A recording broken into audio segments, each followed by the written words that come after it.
kung CVT transmission yung inyong sasakyan at ang nakikita ninyo sa katabi ng drive or D is yung letter B or boy, i-explain ko sa inyo kung ano ba yung gamit niyan. Sabi nila ang meaning daw ng B ay brake, o yung ibang sabi nila ay Baguio mode.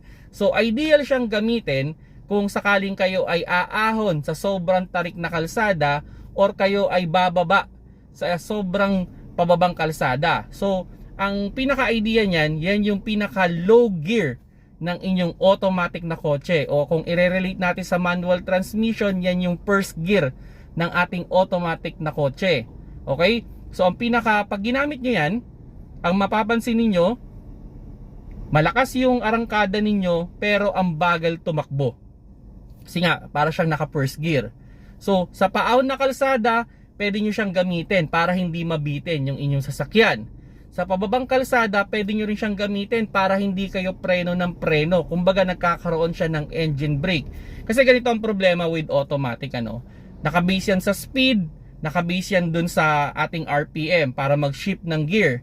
Ang problema, pag sakaling nagagaanan na siya sa pag-ahon, magtataas ng gear yan. Tapos pag nabigatan, biglang magda-downshift. So, para maiwasan na natin yung ganong klase ng experience, yung parang bigla ang downshift habang umaahon tayo, sa pag-ahon pa lang ng automatic, pwede na nating ilagay yan dun sa B para dire-diretso yung ahon natin. And ganoon din naman sa pababa, para hindi tayo preno ng preno, para tumulong yung ating makina at yung ating transmission sa pagpapabagal ng sasakyan, para pag bumababa tayo, mas control. Kasi pag yung sasakyan natin o yung pagpreno natin, ginagamit natin yan, o sobrang gamit yung preno natin, mag-iinit yan, pwedeng mag-failed yan.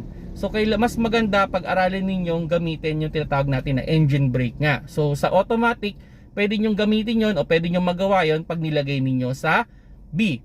Ang pinaka rules lang naman dyan, from drive to B, okay naman na nakahinto, or sana not more than 20 kph yung takbo natin pag ini-engage natin yung B.